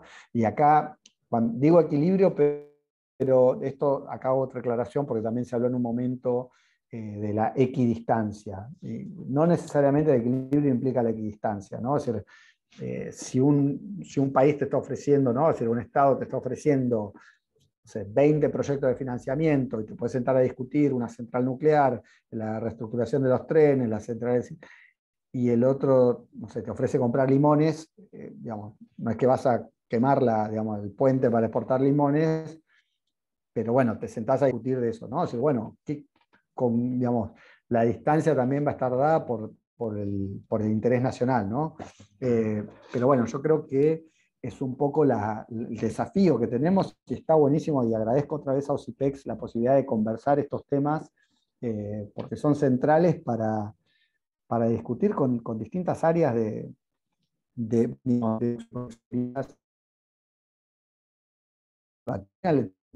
como en el sindicalismo argentino, digamos, a principios de los 2000, con la idea de que si ya habían firmado un acuerdo a nivel presidencial, de ahí para abajo todo se ordenaba, y sabemos que no es así, y acá vuelvo al punto inicial nuestro, es decir, de la conversación, es decir, nosotros defendemos el sistema argentino, ¿no? No nos interesa traspolar el modelo chino, con todas las dificultades, y eso, cuando uno lee los trabajos de los chinos que tenían, los analistas chinos que tenían la experiencia de las empresas chinas acá, y eso les resultaba muy, muy difícil, ¿no? Es decir, de interpretar. Y nosotros en todos los foros lo hemos defendido, diciendo, bueno, es decir, acá es así, es decir, nosotros cuando vayamos allá, ¿no? Es decir, veremos cómo trabajamos, pero eso es también parte, ¿no? Es decir, de defender nuestra soberanía, nuestro sistema político. Que nos costó mucho, ¿no? También eso hay que decirlo. Entonces, bueno, con esto quizás cerrar la presentación, los temas. Sí me interesaba, lo que había preparado yo fundamentalmente era hablar esto, ¿no? Del Congreso del Partido Comunista, de lo que tiene que ver con la relación, digamos, China con su integridad territorial. Y el otro tema que no llegué a mencionar, pero que sí me interesa, tiene que ver con la idea, justamente esto, ¿no? La idea en China de la democracia. China sacó a finales del año pasado un documento que se llama China, una democracia que funciona, que era un poco de una respuesta a lo que habían sido las acusaciones de Estados Unidos de que China no era democrático, ¿no? Entonces, ahora que se viene el Congreso del Partido, es interesante, ¿no? Pensar cómo funciona esa democracia que funciona, que tiene en su constitución, digo, no trata de ocultarlo, dice, es una democracia basada en la dictadura del proletariado, con una alianza obrero-campesina, ¿no? O sea, que conviven y teóricamente lo justifican, la idea esta de la dictadura del proletariado como parte de la dirección del Estado, y las instancias de representación populares, ¿no? Y de voto popular para lo que es un esquema, digamos, piramidal. No hay votación directa del presidente, pero, ni de los gobernadores, pero hay instancias de votación directa a nivel municipal y a nivel de aldeas y demás. Eso lo podemos discutir también. Digamos, sí, acá ya cerramos. Díganme ustedes si quedan 15 minutos, no sé cómo. Martín, adelante, yo estoy abierto a más preguntas o comentarios. Dale, comentario por Choclero, estuvimos ahí mientras hablábamos y escuchábamos a Nacho viendo Twitter qué pasaba con las noticias. Yo me quiero meter ahora. Pues sí, vos no pudiste meterte, por ahora no hay ninguna confirmación de nada. El rumor es que hubo un golpe militar allí, o sea, el presidente de China, hecho por los militares chinos, no se sabe nada, es probable que no se sepa jamás nada, con lo cerrado que es el Partido Comunista Chino. Lo único que vamos a saber es si en 2 semanas lo reeligen a Xi Jinping o no en el Congreso del partido, así que ahí nos vamos a enterar recién. Es muy probable que la información circule de manera escueta y que se confirme, que no se confirme nada, porque los chinos son muy, muy, muy cerrados, su sistema político. No sé, yo no había visto ningún indicio de nada de un conflicto, no sé, pero es muy difícil saberlo, muy difícil saberlo. Si tienen alguna pregunta, 2 o 3 preguntas, alguna o 2 podemos hacer, y si no, cerramos este módulo. Agradecer agradecemos, acá hay un comentario que dice que está muy bueno, porque en la multipolaridad que se está construyendo, China es un jugador imprescindible y los comunicadores tenemos que tener una cabal idea de cómo funciona para poder comunicar correctamente cómo viene la cosa. Así que bueno, ahí te Yo tiraron les flores, quiero, Nacho, por tu clase antes de de que hoy. terminen, les quiero agradecer primero porque realmente tienen una ponencia de que bajan las cosas a un nivel donde nosotros podemos acceder y disfrutarlo y aprender. Así que bueno, desde ya chicos, muchísimas gracias y Dale, Yo muchísimas quiero gracias, decir algo Nacho. también. Cerramos el módulo de China con un golpe. Así somos, pochocleros. Acá Así nadie somos. se aburre. Acá la idea es que nadie se aburra. Claro. Hace 2 semanas teníamos Creí si que había éramos los argentinos. Juan. No, acá ya, digamos, esperemos que nunca más, como decíamos desde siempre, nunca más eso, y defender, por eso nosotros siempre planteamos, ¿no? Nuestro sistema tendrá muchas cosas que pueden no gustarnos, pero defendemos la democracia que tenemos y apostamos a mejorarla siempre. Sí, cómo no. ¿Puede ser? Es salida un poquito del ámbito de lo que estábamos hablando. Una opinión. ¿Ustedes piensan que Lula da Silva va a ser presidente nuevamente o queda Bolsonaro? Lula da Silva yo creo que va a ser presidente. La duda es si se define en primera vuelta o en la segunda. Es importante y se está creando toda la institucionalidad global. Y ahí es muy interesante cómo juega la interna entre el Partido Demócrata y el Partido Republicano en Estados Unidos, con cómo está jugando con Brasil. Se está intentando cerrar que gane en primera vuelta para que no haya un riesgo de institucionalidad en el medio, pero estarían dadas las condiciones para que Lula sea presidente. Sí, ahí perdón, una cuestión que antes de meterme en lo del golpe de Estado, que la verdad que no sabemos pues, nada. Nada, Imposible, lo último que me llegó fue eso. Estaba entrando a la charla, me había llegado hacía un par de horas algo que decía que estaban cancelando vuelos, o sea que estaban cerrando aeropuertos y no sé qué. Y justo cuando estaba entrando me llega un Twitter que es esto que decía que se estaban movilizando tropas. Y volviendo a lo de Lula, esto sí es un comentario más vinculado a lo nuestro, a lo de China. Yo hace poco me tocó dar una charla donde decía la vinculación, digamos, de cuando Argentina entró a la iniciativa La Franja y la Ruta, me parece que de alguna manera, es decir, es muy probable que si Lula gana, una de las primeras cosas que haga en política exterior sea ingresar, es decir, o firmar este memorando. ¿Por qué? Porque ya es socio estratégico integral, al igual que Argentina. China es su segundo o primer socio comercial, también depende del periodo, y es parte de los BRICS, o sea, es la anomalía, creo, por la cual, digamos, Brasil no termina de ser parte de la iniciativa de La Franja y la Ruta, tiene nombre y apellido y es Jair Bolsonaro. Pero bueno, esa es mi opinión sobre el tema. Y al respecto, nosotros hace más o menos 2 meses, desde la provincia de Buenos Aires y también con OCIPEX, organizamos una charla con el vicecanciller Pablo Tetomanti, que contaba algunas cosas muy interesantes. La idea es el esquema, nosotros laburamos el esquema de la provincia de Buenos Aires y la política exterior. Pensamos un poco las unidades subnacionales, pero como nosotros estamos muy alineados con la política exterior argentina, era interesante que la inauguración la haga Pablo. Y lo que contaba específicamente de BRICS, que me pareció muy interesante, es que él decía, de repente la B larga de Brasil se dio cuenta que su peso también necesitaba un apoyo regional dentro de ese esquema de jugadores tan gigantes, con lo cual en un esquema con un gobierno un poco más cercano de Brasil, podría, incluso le serviría para que en la mesa BRICS haya un planteo sobre Latinoamérica y más regional, con 2 países que puedan jugar a favor. Nosotros consideramos que la relación bilateral Argentina-Brasil es la relación más importante, más estratégica de todas, más que China, más que Estados Unidos, y que la integración regional es un ser o no ser para nuestra soberanía, es fundamental. Es muy interesante ver las estrategias de integración regional del ASEAN, los países del Golfo, como para pensar perspectivas.